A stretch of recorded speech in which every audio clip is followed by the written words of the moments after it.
All right, you want me to just take it away here? Take it away. I'm just wondering, are they going to say, wow, Craig makes ROI fun? No, probably not. You know, Fun is not, I don't know if fun is the right adjective. what adjective are we going for today? Um, Compelling.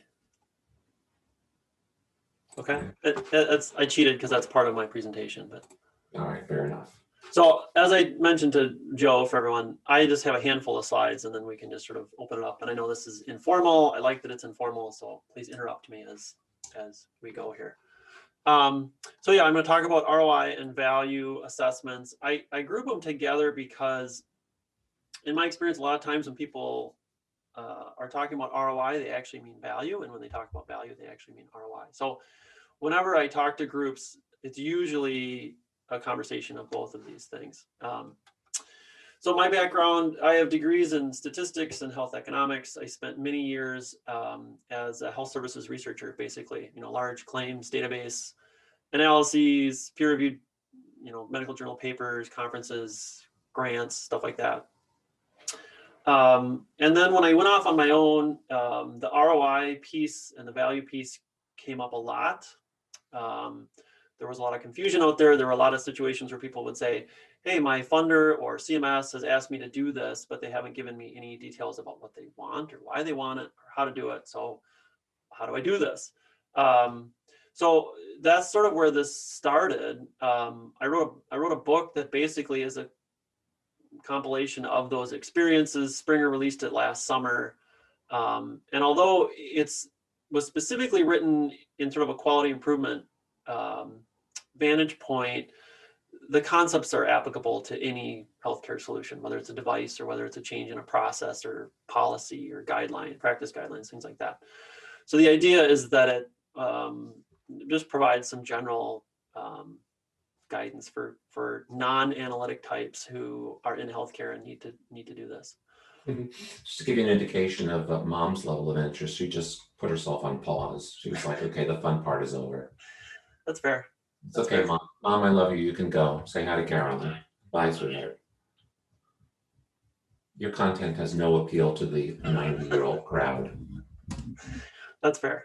I, however, still in my 50s, am actually interested. So please continue. Sure. So a common question I get, and this is from not just device companies, but all groups, is, they know that whatever they do has clinical benefit. And they believe that it also saves money or is cost effective. And they say, how do we convince someone of that? So they often come to me when there's someone outside of their organization that they are trying to persuade, a funder, a VC, a health plan, a payer, things like that. And it's really a function of how do I take this information that I know, because I know the space and I know this device, and sort of create a compelling argument. Where did you learn your craft? Well, I mean, like I said, I spent many years sort of as an analyst, and in that role, a lot of that is taking technical things and explaining them in a clinical way or a practical way and sort of merging the two. Were you with an employer we might recognize? Probably not as a local one here in Minneapolis. The Minneapolis Medical Research Foundation, they had, for many years, they served as the United States Renal Data System, which is the registry for everyone in the country that has renal failure. And they are again. They lost the contract for a while and then got it back. So that was my employer for many years. Okay. So usually when they come to me, I'll then back them up and say, well, are we talking about ROI? Are we talking about value more generally? Now, value is a difficult thing to talk about. It's obviously a big thing these days, but it's often the case that when people talk about it, they mean different things. So I'll usually take groups through and say, okay, let's talk about the value in general of your device. Value to whom, first of all, right? From the perspective, you can reduce complications. That has different value for patients than it does for providers and administrators, right? It's also about what's the situation. Are you just strictly talking about a clinical improvement? Are you talking about improvements to people's lives? Are you talking about caregiver? Are you talking about policy, population health? What is the situation? Then I start asking them, well, what do you measure? What are you able to measure? Because anytime we talk about value, just whether it's value or quality, or it's always a function of what are you measuring and what can you measure, because you can't measure satisfaction directly or quality directly. You use surrogates, and your ability to do that is a function of how good the surrogates are. And then it's also a question of, well, what's your comparison? Why are you doing this? What are you trying to compare to? An existing device, a benchmark? A common question I get regarding ROI is people say, well, what's a good ROI? What should I be shooting for? And honestly, the answer is it really depends. I mean, sometimes breaking even is great considering all the sort of non-monetary value that your solution might provide. And you can even imagine situations where a negative ROI might be acceptable because you're willing to invest a certain amount when you get all the non-monetary benefits that come from it. So there isn't really a set ROI that's acceptable. It's really about the comparison, because often there are costs to not doing anything, right? So if you're just comparing it to the ROI, to the status quo, and your ROI is less bad than it would be to do nothing, then that's an improvement. So along the lines, the then question is, well, who are you trying to convince? Who's the audience? And a common one, obviously, is people who pay for healthcare, right? In the device space, you're basically saying, if you pay for my device, you'll save money down the road. There might be funders, though, too, both public and private. I mean, you can imagine, NIH is not interested in the return to NIH, right? They're interested in the value that you would produce for other people, other stakeholders. VCs and investors are probably interested in the value to them. But again, the audience is going to drive a lot of this. Sometimes you're looking for partners, you're looking to get acquired, you're trying to make the case to these other healthcare organizations. And then clinicians are another audience. And I think we often think of, hey, for a clinician, I just need to make the clinical argument, because if they see that, then they get it. But they have to answer to the people who hold the money as well. And if you can arm them with, hey, here's the business case that you can just hand off to the C-suites and the actuaries, that can sometimes sort of help the process of convincing them that your solution is appropriate. So whenever groups come to me about ROI, I have that conversation, ask them questions, and sort of talk about value in the larger sense, and ROI is just one part of it. But when you do that and they say, okay, well, I get that now, can we get to why or how we actually do that? Mm-hmm. Then I tell them, conceptually, there's sort of two pieces and two steps to doing it. The first is demonstrating to whoever you're trying to the size of the opportunity or gap in care. Larger opportunities affect more people, a more common disease, a more frequent event, a more costly event, something that's more important, right? So just illustrating to them the size of the opportunity, even if you think, well, they already know it, there can be some benefit. Sometimes they don't, right? Sometimes they don't totally know the size of the opportunity, but a lot of times they may have a different view of it. And then the second piece is how much of that opportunity your solution addresses.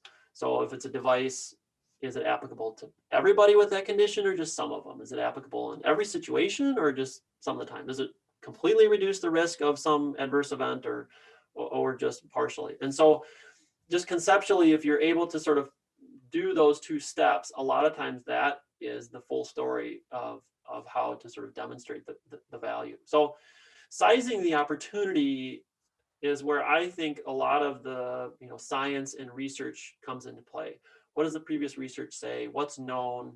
A lot of times, a lot of device companies are started by a clinician who knows something about their field and comes up with a new way of doing something. But when they go talk to someone, it's they look at them and they say, well, you have a vested interest in this. Of course you think there's value in this. You're owner of the company. So sizing the opportunity with sort of previous studies, previous research, sometimes specific data, if you have it, really is where sort of the science comes in. I tell groups that they want their story to be credible and compelling. The credible part to me really comes from the data. So for example, I recently did one of these it wasn't a device company. They're a group that has a solution to reduce the fall risk in older adults. And so part of that process is to just go through and summarize what's all the literature say. How often do people fall? Who falls? In what setting? What percent? What rate? How often?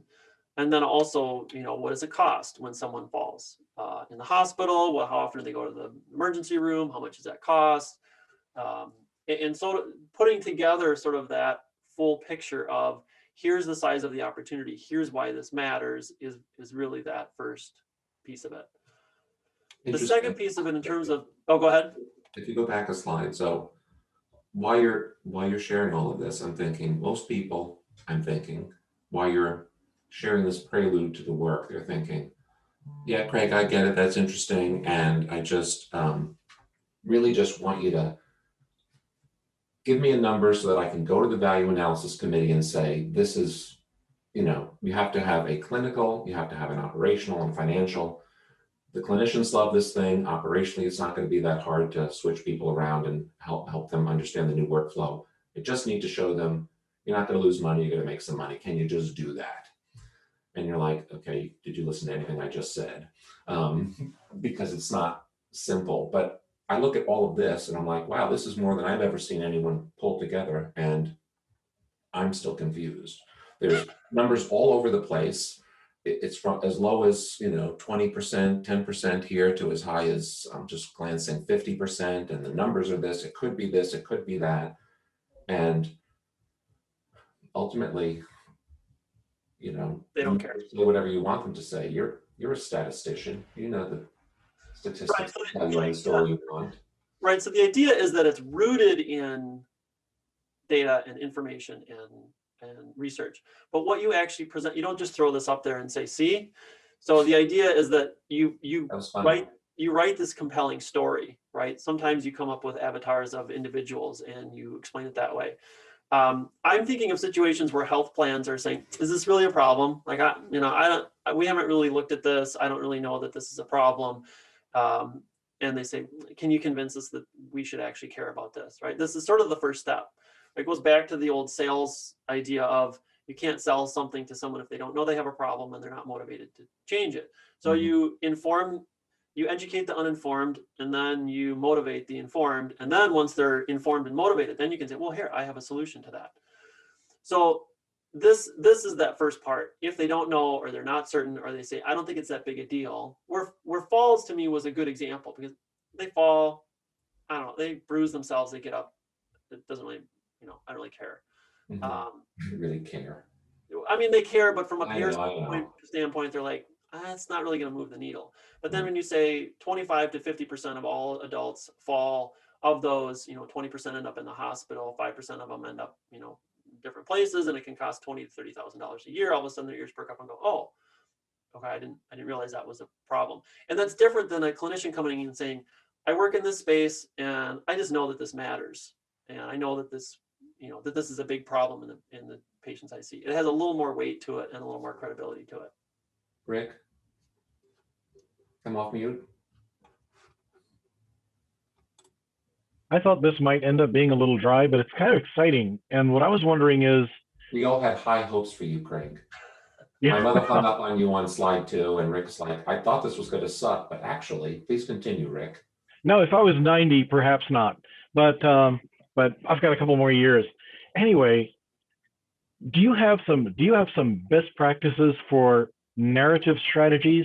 And just as I was writing that, you were starting to talk about telling the story as opposed to just presenting the numbers. And it seems like not just a medical product, but a medical practice or service, you could use the same mental approach. And I was wondering if you could comment on that.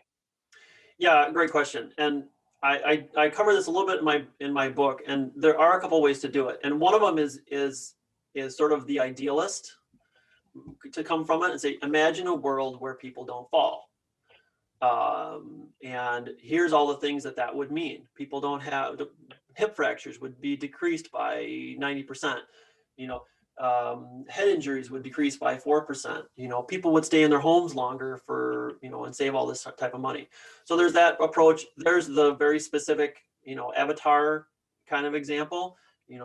Mary is, 95, lives by herself, wants to, and then, this happened to her. She fell, broke her hip, had to go in the hospital, got an infection, was released to skilled nursing, slowly declined, So it really depends on the situation. If you're talking to a payer like a health plan, they will tell you, hey, you don't have to just convince me, you have to convince the actuaries in the basement. So tell me a story that not only talks to me about well-being, but also will convince them. In addition, payers like health plans understand, and as we'll get into, it's not just about the finances. they're interested in the well-being of their membership. They're interested in the optics of it. They're interested in the marketing side of it. They're interested in member retention and things like that. And so when the ROI is one piece of it, but that's why I push groups to talk about value in general, because there's a lot of non-monetary pieces of this that are of interest to payers and administrators and hospitals and clinicians. So you're right. It's 100% about telling a story. And that's why I have the word compelling in there, is because it does need to be compelling. But it first needs to be credible. Otherwise, they'll think you're just telling them a story. Just that sounds good. Thank you, Rick.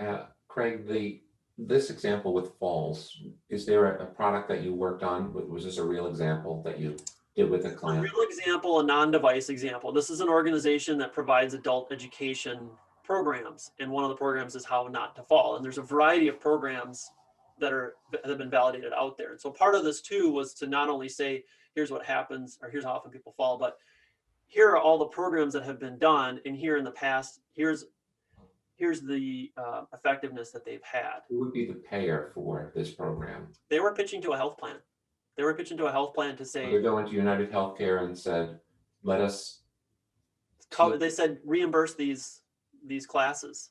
If you reimburse these classes for your members over a particular age, you will see a benefit down the road, because these members of a particular age won't fall as much. They won't break their hip as much. They won't have head injuries as much. They won't be in the hospital as much. This is a new concept to me. I didn't realize that education was reimbursable. I think of devices, like I got a pill, I'm getting, it's covered. My pill is covered, my device is covered, my education is covered. Okay, this is just Yep. I mean, health plans in some ways can decide to cover whatever they want to. But yes, education is covered. I mean, Medicare covers when a doctor just explains a certain thing to a patient. There are education codes for that. Yeah. Interesting. For certain conditions. So was your client successful? It's still in process. Okay, fair enough. Please continue. In terms of, so that's laying the sort of groundwork for what does the data say and what's credible. And then when you're sort of estimating the impact, that second circle, here's where it gets a little bit more into the story, because you need to make some assumptions or estimates. We think that if you start using our device, you'll reduce complications by this amount. Maybe it's based on your data, maybe it's based on the research, but you're making some assumptions, and there's some uncertainty in those assumptions. You assign a value to the outcome. We assume that a complication costs this much. If you reduce this many of them, multiply those numbers together, here's how much money we think you'll save as a payer. The problem with that, and with a lot of these situations, is these are built on multiple assumptions, and so they kind of build. We're going to assume this many people are affected. We're going to assume if without this would happen to them. We're going to assume this will reduce that likelihood by this amount. We're going to assume that this much the cost avoidance per event is this. So now there's 4 assumptions, and the uncertainty in each of them just sort of compounds. So that's why when you said, "Oh, just give me the one number," I won't do it. In the formal ROI piece of it, it's about doing a base case, but also a sensitivity analysis. What happens if we're wrong about how effective we think this is? What if we're wrong about how, the actual cost? I mean, those numbers you saw, there's a lot of variability in how much it costs, how much it happens, that sort of thing. So exploring that is key. Exploring that is key to really understanding, well, what's the actual return? Because if you just bring a number to a health plan or to CMS or to a clinician, you can say, well, but that's based on a lot of assumptions. If instead you can say, well, depending on, we've run a bunch of different scenarios, and the return is going to be between 10% and 75%. Even in the worst case scenario, it's still positive. Then that goes a lot farther than just saying, we think your return is going to be 40%. So again, this is where the compelling part of it, I think, comes through a little bit more. It needs to be rooted in data, but it also needs to sort of tell that story. And so in terms of a formal... I just sent a note out to everyone, the link to your books. Oh, thank you. I saw in the QA, someone asked which book. This is the one that was at the top, the blue one. The ROI. I've also co-authored a couple on implementation science with some physicians from Indiana University. That's even more boring. Yeah, I didn't think that would be of interest to this group. Sorry. That's okay. So in terms of ROI, this is a more formal version of what I just covered. I mean, what we just covered is sort of value in general. You can assign value that's not monetary and still talk about the benefits. For ROI, it's going to be financial. So the first part, in terms of define the scope and perspective, that's where we talk about value to whom. You're running this from the payer's perspective or from the patient's perspective. What's that? NMA. Yeah. So when the second part, define cost and benefit sources, a lot of people will talk about indirect benefits or direct benefits. I find that clients find that confusing. So I tell them, if you can find a cost or benefit that's measurable, monetizable, and attributable to your device or your intervention, it's a good candidate for a formal ROI analysis. So look for those, and then understand that not every piece of value that you have is going to be included in your ROI. In the falls example, you can't necessarily monetize peace of mind or confidence or whatever you want to, or in some things you may not be able to directly attribute to what Probably too complex to just do on the fly, but I'll throw this out there. There are a couple folks on the call that have nascent devices that are, breaking into new markets or not yet launched. Could we bring one of them on and maybe just like do 15 minutes of you assessing how you would go about the ROI for that person? Sure, be happy to. Okay, let's do that in a sec. I'll take volunteers. I'm thinking maybe Jim. I'm thinking maybe Jeff. Did you have more slides that we quote unquote should? The last part was really sometimes groups get frustrated when they talk to payers because they say we have all this information and they're still not interested. And I covered it before when I talked about being aware and motivated before you're actually able to pitch them your solution. So that was it. Okay, fair enough. Well, I thought I'd have a willing taker in Mr. Levine. I'm very excited to. I'm glad you picked me. Burnett, you have Craig and I have actually exchanged a couple of emails. Did you meet through the recently. network? What's that? Did you meet through my little network? Yes, through your network. It happens all the time, Joe. I love it. I love it. If it weren't for this group, Fair I'd warning. have hours of free time. If Jeff, if you bore us, Jim Burnett wants to go. So just I understand. I'll try and keep it exciting. keep it exciting. Okay. So, Craig, I'm going to try and give you just the least amount of information I think you need to know. But I am very interested in continuing this conversation and hiring you for some after this talk. Remember, so I get 50% of everything you earn, Craig. Please continue. That's why I put it on camera here for you. So we have. I appreciate that.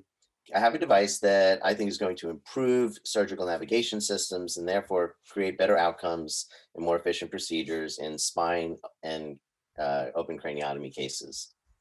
I am just now going for my Series A, and I feel like there would be a lot of value to us in having something like this to show that, the doctors, they're all coming out and saying they want to use it, but, what's the argument that the hospitals will be willing to pay for it and get reimbursed for it at some point? Okay, so first I'd back up and say, okay, so to have this information, who is the key audience that you would want to present this to? Like, who's the now and going forward? Like, we have this information. For now it's investors, Okay. And then in 2.5, 3 years, it'll in a year and a half, it'll be hospitals and CMS some point after that. Right. So a lot of times what happens is it's sort of known within the field that something's a problem or that there's an opportunity, but no one's actually gone through and quantified it, right? Or there's a variety of sources. So one thing that people can sometimes find beneficial is if someone just aggregates that for them, puts it all in one place that someone can point to and say, I can't remember where that number came from, but here's a document that has basically everything that's known about it. So just sort of compiling all the information about, all the things that you said in terms that it can do, and then whatever information is out there in terms of what that is worth. So maybe there's a standard, pay schedule for a particular aspect of that, or maybe there's a, in terms of efficiency, it can be reducing OR time, or it can be, OR time is linked to patient outcomes by the following metric, and if we can reduce OR time by this amount, then we'll probably reduce these types of events by a certain amount, right? And actually trying to quantify it as much as possible so that it's as tangible as possible, because so often these are sort of talked about in general terms. Oh, we know it does this and it's better in this way. And it's also better for these patients. But a lot of times some of the specifics are lost, so that when you actually go to someone who asks for those specifics, you say, I don't have them with me, but everyone knows about them, kind of thing. So the first thing I would do is, you have a lot of the information, is just sort of formalize it, put it into a document, write it up into not only sort of a academic kind of something that has academic rigor, but also sort of the narrative of, okay, what does this really mean? Maybe it's a paragraph, maybe it's 2 paragraphs. And then what is it worth, kind of thing. Before you even get to, here's an estimate as to how much we'll reduce this. Here's an estimate of what that is. Just having the base information sometimes is enough. Does that make sense? It does. So I think I've got that. Okay. Would that be a launching point? That's a definite launching point. And then the next step is taking those and say, okay, what's a reasonable scenario? Sometimes it's, let's just imagine a patient who has the following. What would be true based on what we have? We think we can make this part of it this much more efficient. What does that save in this particular case, right? Like almost like a hypothetical case study. And sometimes it's enough to come up with 4 or 5 hypothetical case studies that encompass the majority of cases that you'll find, because those can be very tangible. Someone can say, oh yeah, those happen a lot. That makes sense to me. I understand it. Because whatever you're doing, you're applying these assumptions and trying, sort of making some leaps. And you just want the audience to be able to follow along with you and not have to make too big a leap. They know it's hypothetical. They know that you made some assumptions, but if they say, that makes sense, I see where he got that, I know where he's going. Okay, that's credible, that's reasonable. Sometimes that's enough, is to come up with those. That's worked for me so far. Yeah. But I'm getting into people who are definitely examining the whole business case with more rigor. So I need to up my game. Yeah, and that's where you really explore best in case scenarios. Yeah, right? that sounds. I was very interested when I heard you bring that up. Yeah, and so that's one of the most common things that's missing from a lot of ROI analyses. Is they say, here's our number, it's 42%. But when you break it down and say, well, if this one number was different, your return would be hugely different. So sensitivity analysis is not just about what are the different final numbers you get, but what within that process really drives those numbers. Is it all based on, one particular aspect, and that's the linchpin? That should be part of what is explored, and say, because if that's the linchpin, then you need to really make sure you have that one buttoned down. Otherwise, it's going to fall apart. And at the same time, you can say, it's okay if some of these other things vary a little bit. We know that it's really driven by this metric and this part of the device or this thing that it does. So that's really what we have focused our sensitivity on, and have demonstrated that even in the worst case scenario, it still provides a business case. Right on. So I think the linchpin in our case is open craniotomies, for example, have a 20% readmission rate. Okay. So I don't know how many I'm going to prevent by, making the first surgery better. Doctors certainly don't talk about what was the cause of any unwanted side effects or outcomes. So I feel like it's all, it's a whole lot of assumptions. Right, and that's where you can sometimes get clinical input and say, I've put together this scenario, do you think it's reasonable? And you can approach it sort of backwards. You don't always have to come up with, here's the ROI. You can come up with, here's how many hospitalizations we would need to prevent for this to be positive for you, sort of back into it. There's also another, for one-time investments, there's also something called the payback period. It's not, here's your ROI at year 1. It's, here's how many months until you'll recoup that initial investment, and everything after that will be positive. So that's, in your case, that's how I would approach it. Because if a clinician looks at it and say, hey, we only have to avoid 2 or 3 hospitalizations to make this worth it, I think that's feasible, or I think that's reasonable.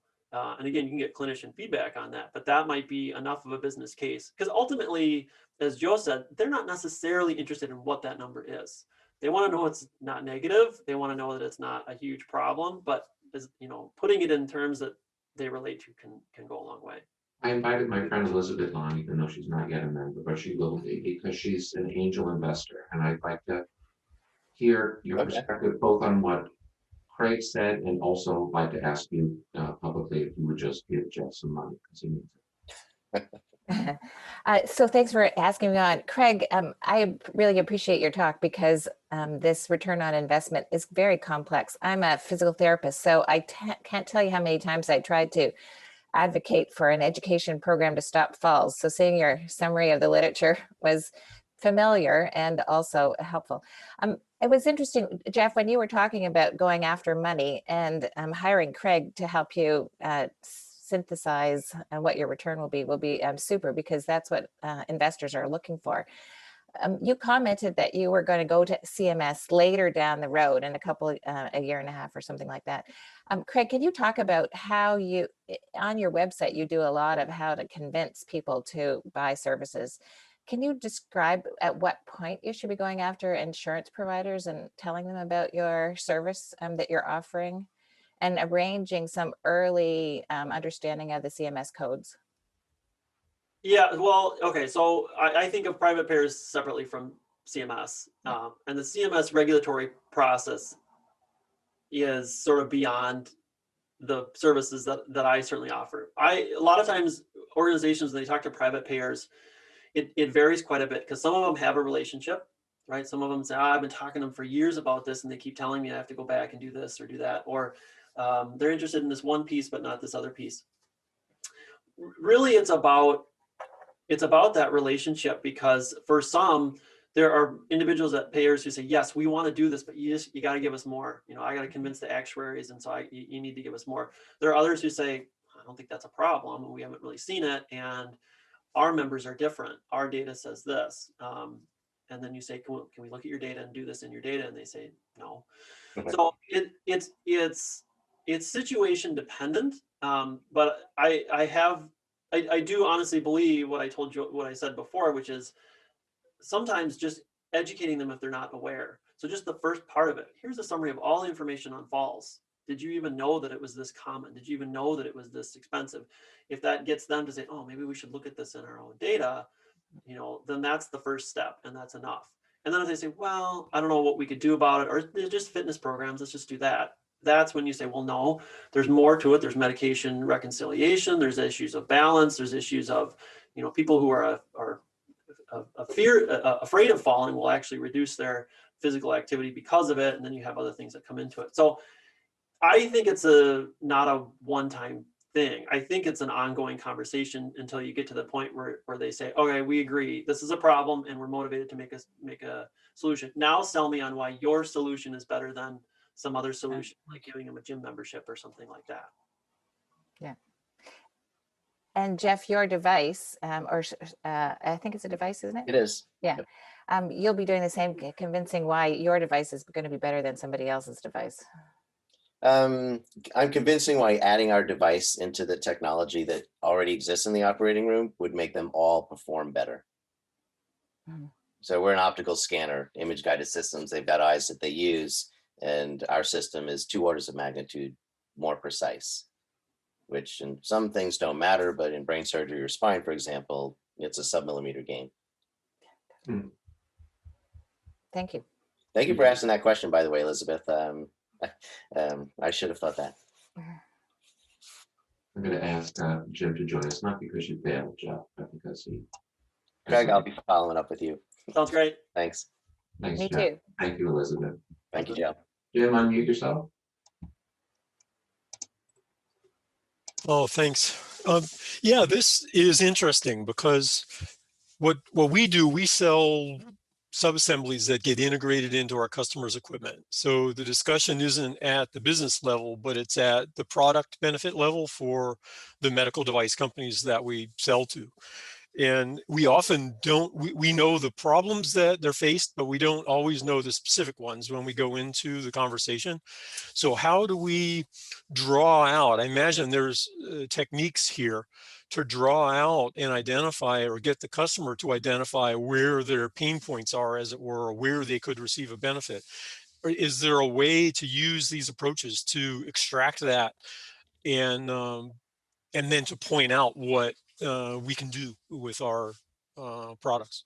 So do you mean that there's another organization who is making something and you're providing something to them that will help them make their product better?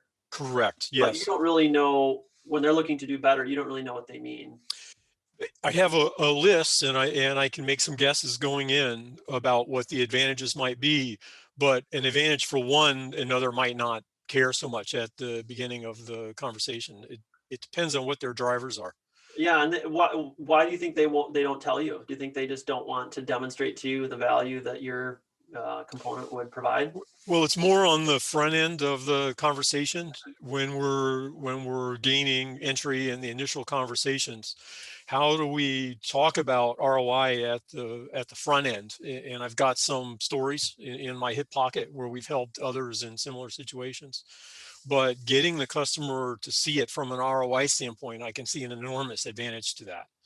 Yeah, I mean, I think so. Sometimes it's just a matter of they haven't thought, like you said, they haven't thought of it in those terms, right? So when they're looking for improvements, then that's simply about asking why. Are you trying to make this clinically better? Are you trying to provide a better experience? Are you trying, and who cares? Who cares if it's better? Why are you trying to make it better? Isn't it good enough? And so that can get them into, well, clinicians have told us that it works for these patients, but not these patients. And we know that if we could make it work for those patients too, the market size would be bigger. And it's like, oh, okay, so market size, great. Tell me more about that and what that would mean in terms of value for you. If you were able to invest in something that produced additional market size, what kind of value would that be for you? And there's a line here, right? I mean, some of this we're getting into just strictly typical business ROI, right? In terms of sales and manufacturing and things like that, which is different than sort of on the health outcomes side, right? Which about healthcare delivery and patient experience and things like that. Like they're going to get a return from what they buy from you because they're trying to provide a return in the healthcare world to someone who's going to buy their product, right? Yeah. And so drawing that line can be difficult, but I think that the more that you make it about the ROI that they can provide the healthcare world, the more attractive it's going to, your component will be to help them get there, if that makes sense. It does. How could I use some of the ROI approaches that you're using to present that picture at the front end? Well, I mean, I would ask them what they have based their value assessment on. Why do they think that theirs is accurate? Well, we have one study that says that it reduces this by 10% or something like that.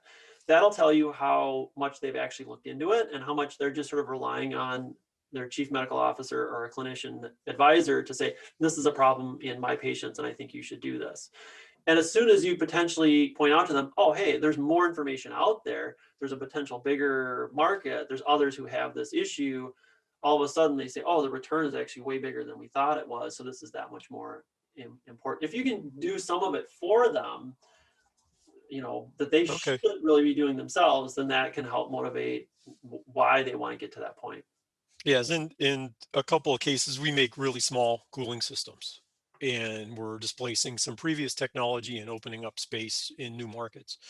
And so I've got now a handful of stories and I use those now at the front end, and it seems to help paint a more complete picture of what we can bring to the table and what it might mean for them.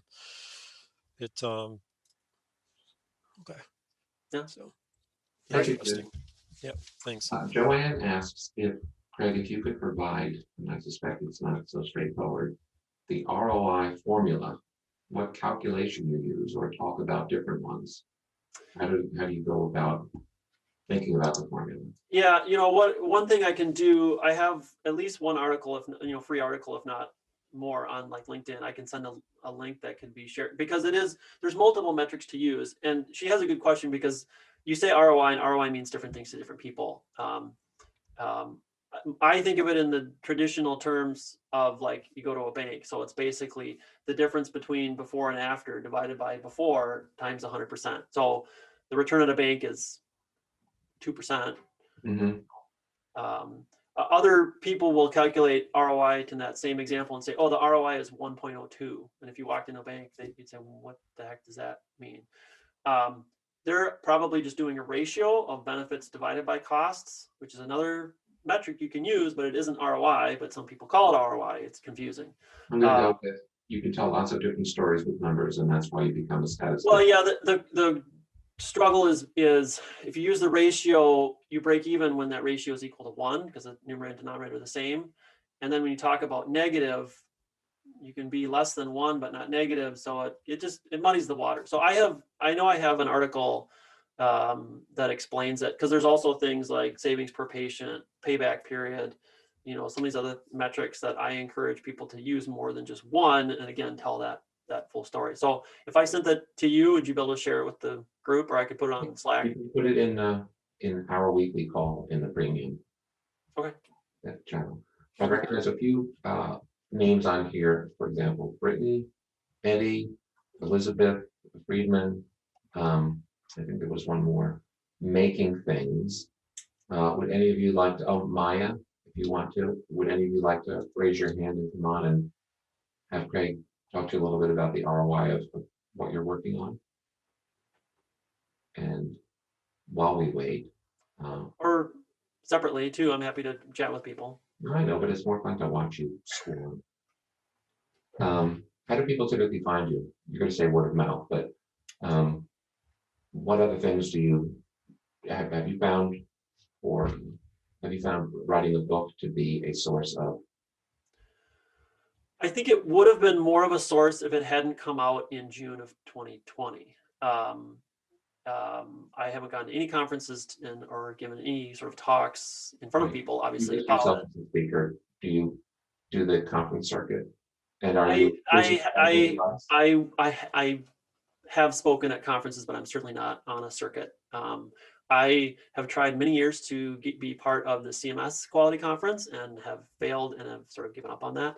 I speak with physician trade groups on occasion. They want to talk about how to do that within their trade group or things like that. But that and LinkedIn articles and things like that are the way people find me. Oh, Britton. Well, Britton, I'm going to put you on just fast enough so that you can introduce yourself. We've met. Yeah. You've met Eddie, but you've not met Britton. And Britton isn't an MDG member, but his buddy Brent Lang is, and I suspect that's how he found out about. Where are you? You're on mute, but you look like you're in some kind of underground office. No, my office, it's an old house, Joe, in East Tennessee. So, we have old stuff around here. It looks like you have enough heat, though. Yeah, it's not as cold as nearly as the rest of the audience that's on today. Yeah. Eddie, you are a comedy right now. I know. It is bloody freezing in this room. Britton, go ahead. Just say hi, introduce yourself. Yeah, hi guys. So second week I've been on. So I'm leading strategy for Brent and his team, and actually leading up a couple of the subsidiaries that we've created in the business as the CEO as we progress in our development of the new venture that we're on with IO Medical and IO Urology. So by way of Medtronic, 12 years of experience in all functions really across the business at Medtronic. So a lot of the topics that were discussed last week hit home.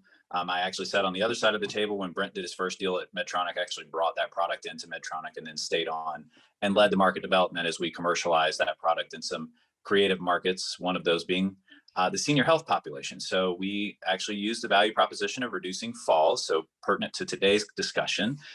Did a lot of work with a lot of various skilled nursing organizations, Cleveland Clinic. So a lot of what you're talking about from an ROI standpoint, we as Medtronic, you can imagine we're looking to really position that product for future increased potential payments with regard to being able to really prove that we could actually improve outcomes, and then by improving those outcomes, correlate that improvement to a direct cost savings. So really enjoyed the discussion today. I actually took a great note and text Brent. I love the back end to your value proposition, because right now, as the product that we have that we're currently shopping to the strategics, it has a very unique value proposition, not only to the market because of the real attrition and problem with the disease state that we are tackling, but with the actual ability to synergize the portfolio of the companies that we're talking to and increase their ability to sell more of the products that they have in the bag. So it's a nice tuck-in acquisition that we really feel, and I've had probably 8 of these discussions with the strategics already. It's creating a lot of buzz. Timing is everything sometimes in the world. So it's nice to create a RPM technology in the face of the back end of COVID. So happy to hopefully get to share more of that in the future. Unfortunately, had to. Hey, Britton, you're a smart dude and you make me look good. So if you're willing to give a presentation in a future week, I would be glad to host it. Yeah, anytime, Joe. Really appreciate the group. I think everybody that's on here so far, I have definitely taken away little tidbits from everyone. So really appreciate everyone being in this forum and kind of sharing their own experiences. I think it's important. Thank you. Thanks for saying so. Okay, off you go. Eddie? Thank Yep. I know you and So- Craig spoke this week, you said? Yeah, we chatted a little bit earlier this week, and it was a really helpful conversation. I think it's the first of many. Anything For that those the who, audience can learn from? for those who don't know, I'm CEO of a small med device company called Ingenian Medical. We're developing new catheters to treat chronic conditions for male and eventually female urinary retention and incontinence. And one of the key things, because our device is more expensive than a traditional Foley catheter, but it has a lot of advantages. And so the things that I've started speaking with Craig about are all of those value components that he was mentioning earlier. And then as well, there's quite a wide range of constituents about not only the urologists being convinced that it's worth doing for their patients, then there's the payers, but also end markets, not just the patients, but also, and this topic came up just yesterday with a urologist we were talking to, who's very excited for us about the nursing home market, because then you can get into an issue of, well, how much savings could there be in terms of not destroying beds and furniture in nursing homes. Huh. I'm just immature and amused by what that implies. Yeah, no, I mean, it's a strange thing, but it's a slightly derivative thing. But then for the nursing homes themselves, they may even be willing to subsidize some of this because of the savings it could provide to them. It gets complicated fast. I mean, you can, as soon as you start diving into it, a lot of groups get frustrated because they say, "Oh, can you just crank out a number and give me an ROI?" And then they get into it and they go, "Wow, this is complex." And as you mentioned, it has been mentioned sort of indirectly, there's the care delivery side, right? Efficiencies of care and improvements in care and reductions in events. And then there's the population health value too, right? Which is sometimes delayed in terms of its benefit and who is that value really for and how do you attribute that? And sometimes it's difficult to separate those two. Sometimes the focus is on one when it should be on the other. And so it really, thinking of these things, one of the things I tell people is think of this before you do anything. Don't just do this retrospectively, because so often people will do a study or whatever, and then they'll go, "Oh, now we're going to go back and assess the value," and they go, "Oh shoot, I guess we can't because we didn't collect this or this or this or this. We were only thinking of it clinically or related to quality or things like that." And so thinking about, like, what Eddie's talking about, you think of it differently when you think of the value sometimes than if you just think of the clinical or the quality components.